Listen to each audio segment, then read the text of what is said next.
Coming up on the Inside Indiana Business Television podcast, IPL shines a light on a $600 million project that's been 4 years in the making. A security company launches a $50 million venture fund. Indiana's Advanced Manufacturing and Logistics Initiative has a new leader. Lemonade Day returns to Indianapolis. A program aims to help physician entrepreneurs. Is Indy a music city? And our insiders take on the week's top stories. Welcome to the Inside Indiana Business Television podcast. I'm Andy Ober. A $600 million natural gas plant that's been 4 years in the making is now up and running in Morgan County. Indianapolis Power and Light says the plant reduces emission rates by 98% compared to the 6 coal-fired units it replaced. New IPL CEO Craig Jackson joined Inside Indiana Business host Gary Dick to discuss the new plant and a proposed rate increase to cover the cost. Let's talk about this investment, $600 million, one of the largest construction projects in the state of Indiana in recent years. It's in Morgan County in Martinsville. Talk about the impact you feel this plant is going to have. Well, certainly from an environmental perspective, this is going to have a significant impact on the environment. As we move from coal to natural gas, this is a tremendous accomplishment by the company, by the workers of the plant. But overall reduction in emissions is going to be significant. Yeah, we'll talk about also the diversification, if you will, in the mix, your energy mix, because coal lessening in that mix. How does this change the mix for IPL? So historically, IPL has had a mix coal of about 80%. And with the completion of this project, along with the conversion of some of our other coal assets to natural gas, gas will now make up a larger percentage of the overall mix at about 45%. Coal will be around 44%, and the remainder, a little bit of wind and solar. Yeah, this is obviously a very intentional decision, strategic decision by the utility, a big investment. Why do it? Why make this decision to make this major investment? You know, there were federal regulations several years ago around requirements for existing coal assets. And at that time, we did a review on what was the least cost alternative for our customers. And at the end of the day, the result was this combined cycle was the most economical and the obvious benefits of providing cleaner generation. Yeah. You are requesting a rate increase with the Indiana Utility Regulatory Commission, an increase that would generate funds to pay for this plant. And the impact you estimate for average residential customer would be about $11.50 per month. Not everybody's happy about that. Some have expressed opposition, including some city-county councilors. So your reaction? You know, my reaction would be, as I mentioned earlier, we took a very judicious process to evaluating this investment, and it really was a low-cost, least-cost investment opportunity for our customers. And we believe will provide greater benefits from a clean energy standpoint. As you look going forward and you look at the utility sector, the industry, it's capital-intensive industry, a lot of change going on in the regulatory environment, renewables. How do you see renewable energy really impacting the future at IPL? As I look out longer term, you know, beyond a 5 into a 10-year period even, I do believe that renewables will become an increasingly larger part of our portfolio. We'll have to continue to see the economics play out that would allow for that type of investment, but I certainly do believe that it will continue to be and possibly even be a larger portion of our portfolio. Yeah, I want to ask you, too, about a big partnership and a program with the city of Indianapolis and with LED lighting and lighting throughout the community. How's that going, that program? It's going very well. In fact, just within the past week and a half, we kicked off that 3-year program. So the first street light, what was changed out from the current technology to LED. We're really excited about that to partner with the city. I believe that's going to provide a safer and obviously provide some cost efficiencies for our residents within the city of Indianapolis. All right, Craig Jackson is the new CEO at Indianapolis Power and Light Company. A major project is now online in Morgan County. We'll be following the story going forward. Thanks very much, Craig. Great, thanks for having me. All right. Still to come, the new leader for Indiana's Advanced Manufacturing and Logistics Initiative, and thousands of Indiana's youngest entrepreneurs are ready to get to work. But first, Ireland-based security company Allegion is launching a $50 million corporate venture fund.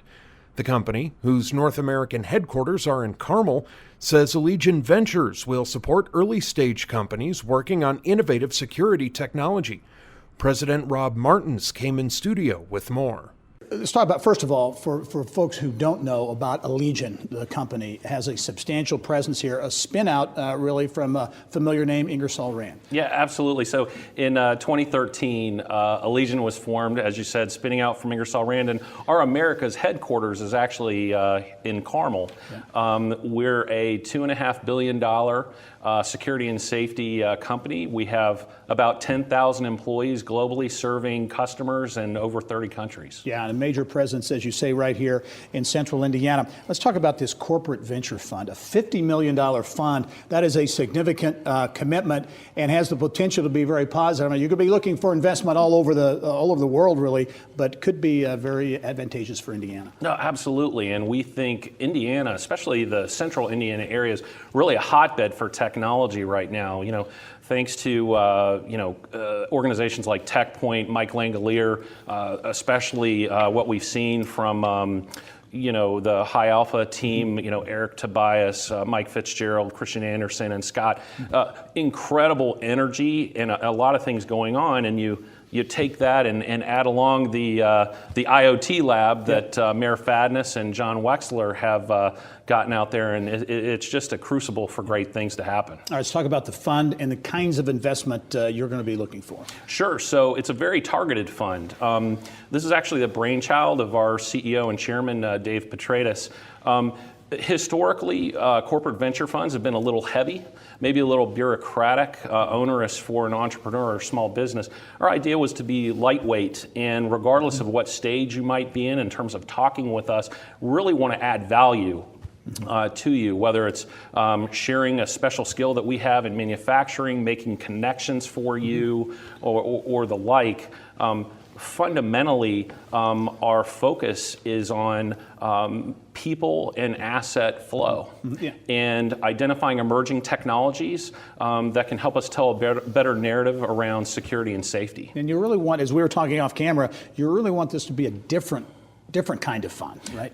Absolutely. We're very interested in investing in companies where we can share our core expertise. We think there's a lot of capital out there. If you look, you'll find the capital. But what's more important is the collaboration and the partnership, and from our standpoint, the discovery. There's a lot of ways that Allegion can work with you. It doesn't necessarily have to be in the form of a capital infusion, although if you need that and it's a great fit, we can do it. Yeah. From a timeline standpoint, I think you launched the fund in March. What do you look at in terms of your first investments? So our pipeline is very robust. So we've had well over 50 companies that we've had conversations with. Some of those have been local, and obviously Allegion's a global company, so a great blend. And I will tell you that Central Indiana has some very competitive technology and very competitive entrepreneurs. Very good. We'll be following the story, to be sure. A $50 million corporate venture fund, Allegion Ventures. Rob Martins, thanks very much. We'll no doubt talk to you soon. Sounds great. Thank you. Right. Later in the podcast, a preview of this weekend's Lemonade Day and some help for physician entrepreneurs. But now, Indiana's Advanced Manufacturing and Logistics Initiative, Connexus Indiana, has a new chief executive officer. Former Angie's List Chief Operating Officer Mark Howell has been involved with the organization for more than 10 years. He joined Inside Indiana Business to discuss his vision. Connexus, as mentioned, advanced manufacturing and logistics, two extremely important industries for the state of Indiana. But first about you, I mentioned your role at Angie's List. Prior to that, Brightpoint, Odessa, you've got a big corporate background. Why take on this new role as CEO of Connexus? Yeah, well, for me, I have been benefiting from the work of others in my 25-year career. And because it was a kind of a natural inflection point, I think this was a chance for me to maybe move to the other side of the desk and begin giving back in a way that I've been receiving from. Well, Connexus really is an initiative focused on these two important sectors, advanced manufacturing, distribution, and logistics. As you look at the opportunities, I mean, you could probably talk for an hour, but kind of zero in on where you see greatest opportunities for Indiana in those two sectors. Yeah, I think in many ways, advanced manufacturing and logistics in Indiana is one of our best kept secrets. If you think about those industries, account for more than 20% of our workforce and more than 30% of our GDP. So they're certainly worthy of our attention. Maybe three big areas that we're focused on. The first would be workforce, and around workforce, very interested in economic mobility and giving people the opportunity to move from lower paying jobs into jobs that provide career pathways. We want to build the brand of advanced manufacturing, help people understand its impact and understand the opportunities that it creates. And we're also focused on how we're going to leverage technologies to maintain our competitiveness, our operating efficiencies, and sustainable growth in the current workforce environment. Yeah, you mentioned workforce. Is talent, in your view, the biggest challenge, the biggest risk going forward? Well, it's certainly the issue that's getting the most attention right now. And although that's a big challenge, I think it's also creating opportunities because we're seeing a level of innovation in terms of training programs, work-based learning, and interactions between industry and education that we haven't seen historically that's being driven out by that. I also think it's leading to greater innovation on the technology side because in order to maintain the level of productivity and growth and quality necessary, it's going to take investments in technology to in many ways supplement what's happening on the workforce side. Yeah, so and you think, as we were talking off camera, that these emerging technologies, artificial intelligence and the Internet of Things and the new IoT lab up in Fishers can play a role. Absolutely, and it's not just the technologies that are being created, but it's also how those technologies are being used in the actual manufacturing process. One of the things that I've gained a much greater appreciation on as we move into areas of electrification, connected vehicles, and autonomy. The gating issue for those in many ways is cybersecurity, and that's kind of not necessarily intuitive, but there's ancillary technology implications that we've got to stay on top of. All right, Mark Howell is the new CEO at Connexus Indiana. Mark, thanks for sharing that perspective. I know we'll have you on many times in the future. Thanks. Yeah, thank you. All right. Remember, you can catch Inside Indiana Business Television on stations throughout the state every weekend. Head to InsideIndianaBusiness.com to check listings. Still to come, an Indiana organization looks to help out physician entrepreneurs. And what is the role of music in Indiana's economy? But first, thousands of lemonade stands will go up this weekend throughout central Indiana as part of Lemonade Day, Greater Indianapolis. More than 5,000 kids are expected to take part in this year's event, aimed to teach the state's youngest entrepreneurs how to start and operate their own business. Serial entrepreneur Scott Jones joined us with more. Scott, I want to talk to you about it first. To kind of tee this conversation up. Lemonade Day has become such a popular annual event. How did it all start? Well, this is the 9th year. Right. So we had 8 Lemonade Days before, and we've had over 75,000 children who have been touched by this in very big ways. And you think about this, these kids, they'll ask for birthday presents, Christmas presents, but here we teach them over a few months the skills that they need to go build a stand, figure out how to make lemonade, set up on the street corner or in front of the bookstore or the grocery store, or Kroger's or whatever, or on the canal, right. Find the traffic, advertise, become great salespeople, on that day. And you watch them transform. From kids who really have to ask for things to kids who control their own destiny, know for the rest of their lives that they can control their own destiny by making their own money and buying that bicycle or whatever it is they wanted, or giving to charity or putting something in the bank. I mean, it's really cool to watch this. Yeah, and it really is the simple form of a lemonade stand, but with some, as you mentioned, some real business principles that they get exposed to. Teaching financial management, we're teaching entrepreneurship, we're teaching cooking. All kinds of stuff, yes. Recipe development. Kendria, talk about this year, as Scott said, the 9th year, and it continues to grow in multiple ways, including partnerships. You're even adding an extra day this year as well. And so we're excited to add another day to Lemonade Day this year. So we have May 19th and then June 23rd. And we did that primarily because the kids put so much work into these lemonade stands that we needed to expand it to another day just to provide them with another opportunity to act as an entrepreneur. And the partnerships you've also put together with the Indiana Fever, Geist Half Marathon. How are those partnerships going to take shape? Oh, those are awesome partnerships. We have partnered with Indianapolis Motor Speedway, Geist, and the Fever, and they're allowing us stands in all those locations. Yeah, they're allowing us to put public stands in those public places where there are a lot of traffic on those days. And so those kids that will be in those locations, hopefully they'll be able to sell a lot of lemonade, raise a lot of money, and donate a lot of money to charity, plus save some, right? That's right. Gary, you gotta ask her. She knows the stories of some of these kids that have been doing this program and what's going on with them. Yeah, exactly. And we were talking off camera, fascinating stories. Okay, so first off, I definitely have to bring attention to C.J. Harris. He was recently voted the GoFundMe Kid Hero because of his work with Lemonade Day. Nationally. Wow. So he does a lot of donations of his profits back to the Asthma and Allergy Association. And then we had Lily. Unfortunately, Lily retired last year from Lemonade Day, but she retired with a good record because she raised $26,000 over the course of her participation that she donated back to pediatric cancer research. That's amazing. And so these kids are doing some really impactful things with their lemonade stands here. Two great stories. Scott, we only have 15 seconds, but the impact obviously is real. You look at the impact over the years to come as these kids go out into our community and give back, right, and do things on their own and become entrepreneurs that create the big, tall buildings in the middle of Indianapolis. Very good. Lemonade Day 2018 next weekend here in Indianapolis. Scott Jones, Kendria Williams, thanks very much. Thank you.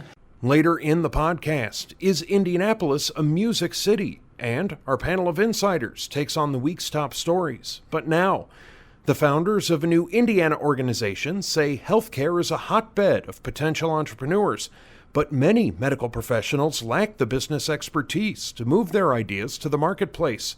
Enter the Society of Physician Entrepreneurs, a national nonprofit and clinical innovation network.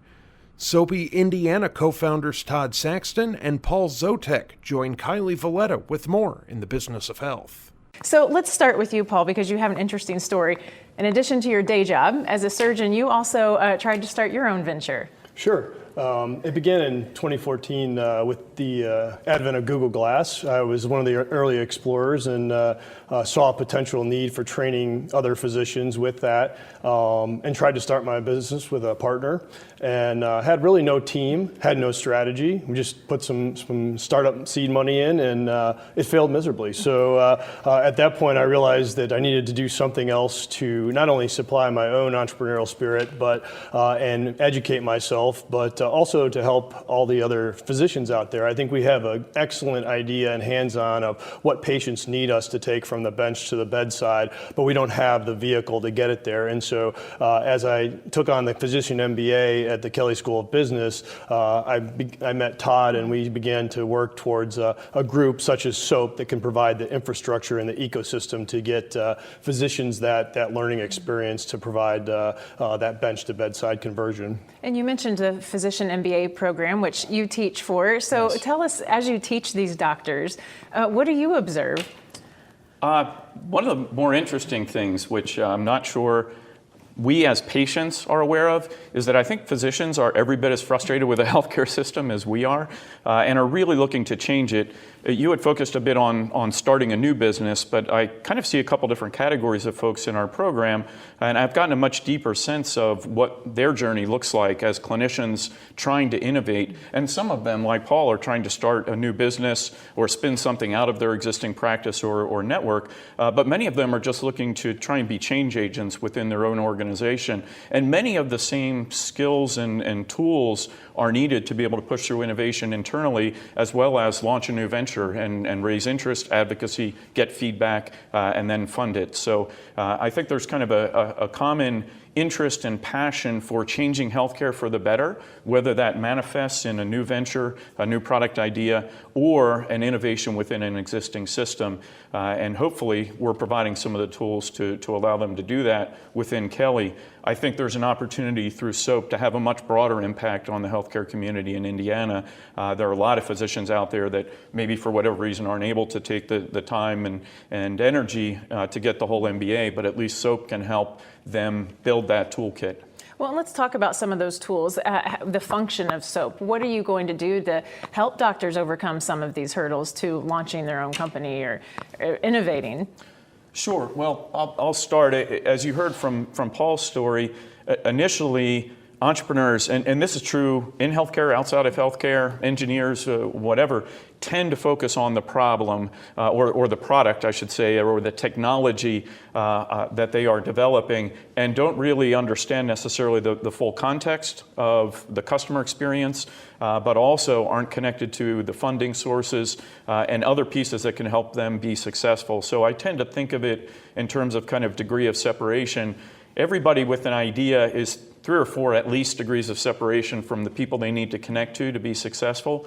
I think if SOAP as an organization can bring those pieces together in a little better fashion to shorten those degrees of separation from 3 or 4 to 1 or 2 degrees, you can more easily connect to the people to give you feedback, again, connect you possibly to dollars and a deep understanding of the customer problem that can allow you to launch and grow your venture more successfully. And Paul, we have just a few seconds left, but we want to make sure we mention this isn't just for doctors. Correct. We're interested in all healthcare providers or anybody in the healthcare field to join the group and participate. We appreciate all comers, and I think the name says physicians, but we're really interested in all healthcare providers. Well, Paul and Todd, thank you both for being here today. And I know you're just getting off the ground, but hopefully we'll have some new entrepreneurs soon. Absolutely. Thanks so much. Still to come, perspective on the week's top stories from our insiders. But first, an event last week in Indianapolis focused on developing a music strategy for the city by discussing its impact on tourism, economic development, and policy. The U.S. Music Cities Forum was the product of a partnership between the Indy Chamber and United Kingdom-based Sound Diplomacy. Inside Indiana business reporter Mary Rachel Redman has more. Local civic and creative stakeholders spent a full day this week with influential leaders from other cities exploring a single question: what makes a music city? The music industry is changing, and you're seeing definitely a widening of the market and in the variety of music that you can access, including in a city like Indianapolis. And that's all really exciting because music impacts a city like few other things. After spending 20 years working in the Indianapolis music scene, Josh Baker, president and founder of both the Hi-Fi in Fountain Square and MOKB Presents, decided it was time for Indy to elevate its music status. Baker began talks with Sound Diplomacy in October, and just 6 weeks ago, the London-based firm agreed to help Indiana harness its music potential, using data-driven methodology to develop a long-term strategy. A study that basically determines what music's impact is on a city. And that's done through various channels of data, research, surveys, interviews with people. And it takes a while. You know, it's a 6 months to a year endeavor to really get the full study done. But when it's done, we have that data that we really need to kind of move forward to understand what is music's role in Indianapolis, and then how can we make that flourish. So why is music so important to Indianapolis? According to Sound Diplomacy CEO Shane Shapiro, he says it all has to do with competing for things like Amazon. Even more importantly, competing for and retaining young talent. In order to do that, you need to have a good quality of life. You need to have an evening and nighttime economy. You need to recognize your arts and cultural scene and provide pathways for communities to access them. Music is our universal language. Music is the one thing everyone speaks. Music is a huge component for economic development. I mean, there is a definite tie to the attraction of more business and more jobs. Think about music as an ecosystem, as an economy. You need to think about what you're planting, where you're planting it. Then we can understand what to do, where to do it, and allow music businesses to work with other businesses. And I would say have a new offer to communicate Indianapolis to the world. And perhaps the biggest takeaway from the first U.S. Music Cities Forum, at least for this Hoosier: we don't want to be like any other city. So, well, what can we do to be more like Nashville? What can we do to be more like Austin? We don't want to do that. We want to be like Indianapolis. We have our own culture, we have our own history, we have our own heritage, and that's important to us. Mary Rachel Redman, Inside Indiana Business. And finally this week, our group of insiders offers perspective on the week's top stories. This week's panel includes education expert Robert Herzog, Beck Communications Group President Laura Beck, and Genovis Executive Managing Partner Larry Gigrich. And we will start actually with the story that broke later in the week. Eli Lilly and Company making news with a major acquisition, $1.6 billion acquisition of a California company. Larry, as you look at that deal, again, a big deal, and kind of keeping in line with Lilly looking strategically at opportunities to partner, collaborate, or in this case, acquire. Yeah, I think, in the world we live in today, you either have to look at how you can build something and how quickly you can do it and for what cost, or you go out and buy it to move yourself forward very quickly. And I think, as we were talking earlier off camera, it's a big acquisition for them. They paid a pretty significant premium, but for them, it's a good move, especially when you look at how they're positioned with other competitors.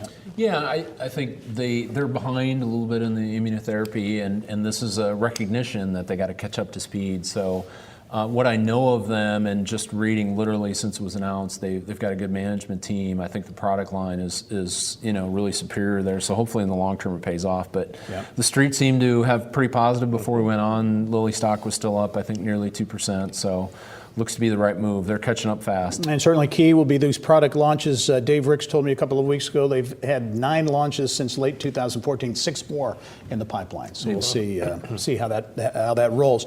All right, Laura, the election. Are you rested up after the? It's over. I think everyone needed a break after the barrage of advertisements. Yeah, and the headline obviously is the GOP Senate race. Right. Mike Braun spent a lot of money. You saw him on TV, obviously a lot, and it paid off. It did pay off. I think one of the things that Braun was able to do really effectively is that he was able to really chart a path between 2 long-standing establishment Republicans, even though Todd Rokita probably doesn't consider himself to be part of the establishment. But he was able really to cut a path there, and he was really able to speak to that Trump voter, those are the folks that came out during the primary. You tend to go in that direction in a primary. So I think what will come out of this is we'll see how much bad blood is left. I don't know how they're going to all come together. They'll ultimately have to. But on the other side, the Democrats stand pretty united. Senator Donnelly has a pretty strong bipartisan record at this point in time. And he's out there with the message that I'm the hired help. I don't work for anybody. And so I think that he's coming out of the gate strong, but it still is going to be a tough race. Who do you think is the favorite? I think Donnelly's the favorite based on the fact that he has had a good 6 years to prove himself. Sometimes Democrats are mad at him. Sometimes Republicans are mad at him. And I think that means he's doing a good job. Yeah, gotcha. Also big news this week, or actually within the last several weeks, IPL has christened its major new $600 million natural gas plant in Martinsville, Morgan County. It's a project that's been about 4 years in the making, diversifies their energy portfolio, lessens the dependence on coal-fired generation. Larry, as you look at this, a big part now is paying for it, and they're going after a rate increase, which would increase bills, I think, on average for a residential customer about $11.50 a month. Well, I think clearly this new plant coming online is a very helpful thing to them as a business, and it does create a diversified portfolio in how they generate their energy, and from an environmental perspective, it's a very positive thing. The rate hike request, I would be shocked if it's approved at the level it's asked, especially given how many they've requested in a short period of time.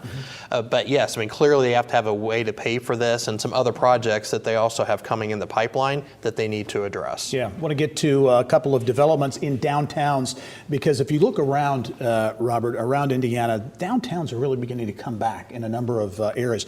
Let's go to Evansville with the new IU Med Center down there. Actually, several universities involved. $15 million gift to name it the Stone Family Center for Health Sciences. It's going to be a key part of revitalization in Evansville. It brings together so many things: healthcare, education, regionalization, downtown, which we talked a little bit about before. It's great to see for Evansville. There's other pockets of that's happening around the country. And I think it shows, for us, as we talked about this earlier, the level of leadership that are in those cities, not only in the executive branch, but those city councils that know that, hey, we have to improve. We have to create the kind of space that people are going to want to not only make a living, but it be beneficial for investors to be able to get there. So it's really, really a good sign. can't wait to get down to Evansville and see this. Well, Haven't seen it yet. and the significant investment in downtown Fort Wayne has led to a number of things, including christening this week or opening this week a Roots Chris. I think Fort Wayne may be the smallest, or certainly one of the smallest markets in the country with a Roots Chris steakhouse. Well, and this goes to show the level of leadership at the mayoral level. I mean, Mayor Tom Henry has been doing a terrific job there. But then when you also look at the Regional Economic Development Corporation up there too, they are all really working very closely together, and that growth is spilling over into other parts of the town. So you're seeing some new developments in Southeast Fort Wayne, which has had some has been historically underserved. So you're really seeing that, and then the other regions and the other towns around there are really starting to capitalize on it too. Yeah, Northeast Indiana, the partnership there has really had a focus on talent and jobs, and really I think been kind of a leading effort in that regard. Governor Holcomb touting the early numbers on the Next Level Jobs Initiative, Larry, including increasing funding for that initiative. As you look at that, and there are a lot of areas of the whole workforce thing that need to be addressed. Your take? Well, we have a lot of work to do in town across the board. And as we look at our state, that was one of the biggest challenges we have, whether it's educational attainment, adults in the workforce with credentials or certifications, it's a huge issue for us. The Next Level program is off to a good start. I think the fact that they are doubling the amount of grant dollars that are available per individual going through training and at a company level are very important, but there's a lot more to do, and I think it'll be very interesting to see what he puts in front of the legislature in this budget session that starts in January to address that issue. Yeah. Tourism, the state is putting a lot of focus on that sector. Also, individual areas, southern Indiana, south central Indiana, really putting a lot of effort in. We saw news this week from Johnson County, 2017, $255 million economic impact in the county. So tourism has kind of quietly become this really big industry. It is, and what you're also seeing too is visitors to Indiana spend $12.2 billion a year in Indiana, according to the state. And you're also seeing towns and communities, just like as we were talking about with Fort Wayne, really expanding on that. And so they're able to offer unique dining and tourism opportunities that are really bringing people in and really increasing that investment. It's exciting, I think, for us as a state to see that happening right now. Hate to end kind of on a down note, but there was a study, I think it's important. It's a 5-county study, southern Indiana, Knox, Lawrence, Davies, Greene County, Martin County. Internet access was really bad. More than 20% of residents and 50% of businesses in that region don't have access. Yeah, it's this is one we all have to do better. I mean, it has to be at the level of infrastructure. When we talk roads and bridges, that's where it has to be. And in Indiana, education levels, median income, broadband, it just goes right in hand. We've got to find a way to address this with investment. And I know it's difficult at the State House and regionally to do that, but it just has to become that level of priority. Yeah, talent and infrastructure are the building blocks for a successful economy, and we have a lot of work to do in both those areas. And they shouldn't be difficult conversations. They really shouldn't be. And so I think when you go to the polls and when you vote, these are things that you should be voting on as well. Very good. Laura Beck, Larry Gigerich, Robert Herzog. Thanks one and all. That wraps up this week's Inside Indiana Business television podcast. Remember, you can find all of this week's TV segments, as well as the top business news from throughout the state at InsideIndianaBusiness.com. While you're there, you can also subscribe to our platform of free e-newsletters. This is Andy Ober for Inside Indiana Business.